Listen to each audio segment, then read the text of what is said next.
Hey guys, welcome back to another video, and today's a little bit something different. We're actually getting into the full drive scene like I've been saying for a while. We're going to be calling it Locked and Lifted 4x4. This is episode 1, and I'm actually here with my good mate Tex, and we're going to be talking about his really set up four-wheel drive. Yes? Oh yeah, you want to tell me a bit about it? Yeah, so I've got a 105 series Landcruiser, set up mainly for touring, naturally aspirated 4.2 litre 180Z engine in it. Let's get into it. So at the front here, it's just an Ironman Deluxe winch bull bar. I picked that up second hand off eBay. I've got a couple of 9-inch spotlights there from Adventure Kings 4-Drive Super Centre. I'm running a 11,000 pound run bar, 11 XP winch, they're premium. So it came with the thimble and the sort of lower gear, the lower clutch lever. I've got a Oricom 6.6 dBi antenna, which is plugged into a GME TX 3500 in the car. Underneath the roof rack, I've got a 42-inch steady light bar, the slim light bar. Just running a set of BFG KO2 all-terrains, 285 75 16s, which I believe makes it a 33. I've just got a set of steel rims. Also, it's running 2-inch Ironman suspension with the Foam Cell Pro shocks. The rear springs are 450 kilo constant load. Both diffs have a Harrop e-locker in them, which makes it really good at getting out. It's called the Go Anywhere package. Down the side of the vehicle, I'm just running a Safari Snorkel. It's one of the older models, so it's not the new RMAX one. Running a Rhino Wing Batwing awning with a Ocam aluminium roof rack. Running the Daci Panorama 2 rooftop tent with that. I've also got a set of rock sliders here done by Southern Cross Fab Works up in Queensland. So at the back, I've just got a KMR rear tyre carrier, just running the one spare, Bush Ranger dirty gear / bin bag. Got an ARB rear recovery point. These are just a couple of cheap LEDs I got from eBay. They are just linked to my reverse gear. At the top, I've just got another cheap LED LED light bar off eBay. That one does have a switch in the cab, and there's also a couple of switches down here as well. So that's pretty much it for the back. So in the driver's seat, I've just got switches over here. One does my spotlights, one does my light bar, all linked to my high beam. I've got a reverse light for that light bar at the top for the back, brake controller, my diff locker switches as well. In the middle here, just got a little 300 watt inverter, which is just running just a power board under the seat there, just for charging computer gear and that sort of thing. Running a Sony XAV 3000 head unit, been really good, happy with that one. I've had a few head units, it's my favourite one so far. At the top, I've got a roof console with the GME 3500 running in that one. Also put a little LED light in that one as well, just to make it a little bit brighter.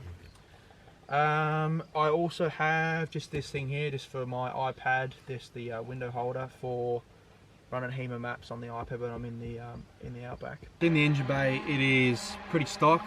I've just got running a Century main cranking battery. I've just got a pretty cheap, actually, deep cycle battery, just 100 amp hour, just a small one. Also running a set of breathers. I've got front diff, rear diff, gearbox and transfer case all hooked up to that. Everything else in the engine bay is pretty stock. So in the middle here, I've ripped out the back seats. Built this one just out of materials from Bunnings. Just bought as close a colour carpet as I could to the drawers. I've got just the stock standard Toyota cargo barrier, which used to be behind the passenger seats, but I've just cut it down to fit in behind the driver's seat. Underneath here, I'm running a Drifter 110 litre water bladder with a 12 volt pump hooked up to that. So under my false floor, I've set up all my 12 volt gear. I've got two different distribution blocks, one for the main battery, one for the auxiliary. Anderson plug for the fridge, and just a couple of relays for the lights as well. On the driver's side, underneath the false floor, I've just got my CTEC 250 DSA charger, as well as an Anderson plug for solar input. Underneath the false floor here, I just keep my hammock, double Jaffa line. In the drifter bag, I've got my camp oven with a cast iron skillet. Also keep a Julka instant hot water system, and I've just got one of these King's bags that just keeps my hoses in it. So I've got my shower leads, the cold water leads into the system here, a couple of zip ties, and just a gas hose as well. So in the back here, this is what I'm most proud of. I spend the more hours than anything researching how to get my rear set up to how I want it. I'm getting happier and happier the more I do. So just running a set of King's Titan drawers. I've also bought a third drawer at the top here. Running a couple of switch panels on either side. So on the switch panels here, I've just got accessories which powers your voltmeter as well as the USB socket here. I've got one for my water pump. I've got one for the rear light bar here at the top, and also got one for my compressor. So I've got a compressor mounted underneath the wing here with an outlet just down here as well. On the other side, switches, I've got a light which is permanently underneath the rooftop tent for light down the ladder. I've got a light strip just up here, another one up here, as well as a light mounted in the awning permanently. I made a little drop down table as well, so that sits my cooker on it nicely when I'm cooking in the bush. I've got a 45 litre Waco on a King's fridge slide, that works pretty well. Alrighty, so in the left hand drawer here, I've just got a crash pad map bag with a few maps in it. I've got also a crash pad gear pouch. So in here I keep like my tyre kit, I keep repair manual, compressor hose, multimeter, spares fuses, bits and pieces. I've got spare belts in here as well. I also keep in here just a toolbox with just some basic hand tools. I keep a hatchet as well as my snatch block, and also in here is my recovery gear, snatch straps, winch extensions, that sort of a thing. So in the top drawer here, that's where I keep dry food for trips and camping and going away. So it's empty most of the time. Bottom drawer here is where I keep all my camping gear. So I've got chopping boards, aluminium foil, Glad wrap, knives and forks, pots, pans, billies, plates, bowls, wet wipes, paper towels, that sort of a things in the bottom here.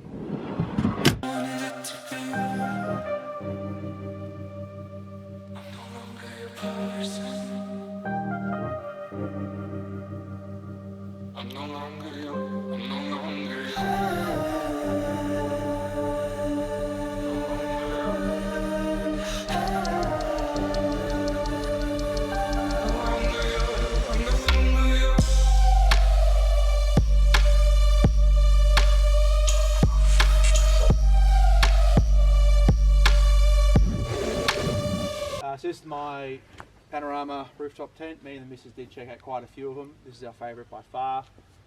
It has an upgraded mattress inside because the one it came with is a little bit thin. We've also just added a couple of shoe bags there so we don't get muddy shoes inside the tent. The most recent upgrade was I put a couple of LED light strips in under the awning here. They are controlled by a remote and they are RGB. So normally it's just left on white. But if you want the party lights, you can turn the party lights on as well. It's really good and very bright in the bush as well. When I'm out in the bush and camping, this is how I set up. So if I'm not cooking on the fire, I'm using my Coleman Gladiator. Really worth the money. You can have this thing lit in really strong winds. Also just got the fridge slid out as well. And I also carry a little table with me too to cut up veggies and that sort of thing. When it's really bad weather, I set up a couple of awning walls in here. So when the weather gets really bad, close in a little bit, gives you a bit more protection. These are Foxwing awning walls, so they fit the batwing for any of those curious. The Foxwing awning walls will fit a batwing. Alright guys, if you didn't know, I'm Mez and I'm obviously here with Tex, and we're going to do a bit of a rundown on what he loves about the car, hates about the car, and mods he wants to do and all that stuff in the future. And obviously we're going to start doing some more full driving content on the channel, so if you do like this sort of stuff, then hit the like and the subscribe button, leave a couple of comments. Tex will get back to some of the comments as well, and I definitely will. So let's get into it. Cool. What's your top 3 mods that you want to do? That I want to do? First one I want to do is I want to change my driver's seat. It's done 350,000 Ks and it's in desperate need for a replacement. I'd also like to upgrade my spotlights. I've just got the cheap Super Center spotlights. I'd like to get a decent set of those. And also I have a fishing rod that if anybody's got any ideas for me how to mount it up in the roof, that'd be great. If anyone's got any ideas, please comment below. Yeah, because that fishing rod's fallen out about 3 times when we've been filming. So, Yeah. yeah, definitely leave some comments down below. Cool. In terms of favourite mods, my favourite mod, it's got to be sort of the rear setup as a whole. I've put hundreds of hours into that. Very happy with the way it's come out.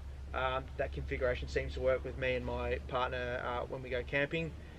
Another favourite mod, it's got to be the suspension. This is my 3rd or 4th set of suspension I've had in the car, and it feels really good to drive. Very, very happy with that. And my last one I really like, my bull bar. I just love the way that Ironman Deluxe bar looks. Very happy with that, and it looks really good with the Runvar winch in it. I guess an ultimate goal as well for this car would just be to do an engine swap, because at the moment it is naturally aspirated. I'd love to put a 1HDT in it, get a bit more power. Not that I need it, but it would be nice. Definitely the sounds as well coming out of that. Would sound a Yeah, lot better. nice turbo whistle, big fat exhaust would be awesome. Yeah, definitely. Yeah. Alright, so some of you may be wondering like what the sticker is on this side window here and on the window for the window banner, and what is it, Tex? So it's just the Full Drive Club I'm a part of, Locked and Lifted. We're based out in the eastern suburbs of Melbourne. Try to get as much as we can. It's obviously never enough. You always want to go out. We try to do one trip a month. Yeah, Locked and Lifted. You can look us up. We're affiliated with Full Drive Victoria. Yeah. It's pretty professional. Like we've got banners, we've got jumpers. Yeah. I'll get a close up for you guys now on that one. It does look pretty good, and it looks super warm, eh? Yeah, it's good. It's Yeah. good. Yeah, we've got sort of a dozen or so members, always looking to grow. So yeah, feel free to give me a call, send us an email. All that information is on the Full Drive Victoria website. And you have a Facebook page for that? I believe we do. It's in the works, so there's not a In the huge works. amount on that. It's the same as Instagram. We're a little bit slack on the whole social media side of things. But like I said, on the Full Drive Victoria website is our contact information. Email and phone number is probably the best one. If you want to follow me as well, my Instagram is landcruising_around. So yeah, we try to put as much content on that as I can. Trying to build that as well. But it's all about outdoors, fishing, camping, and the car. So it's not just about the car. There's a bit of touring involved there as well.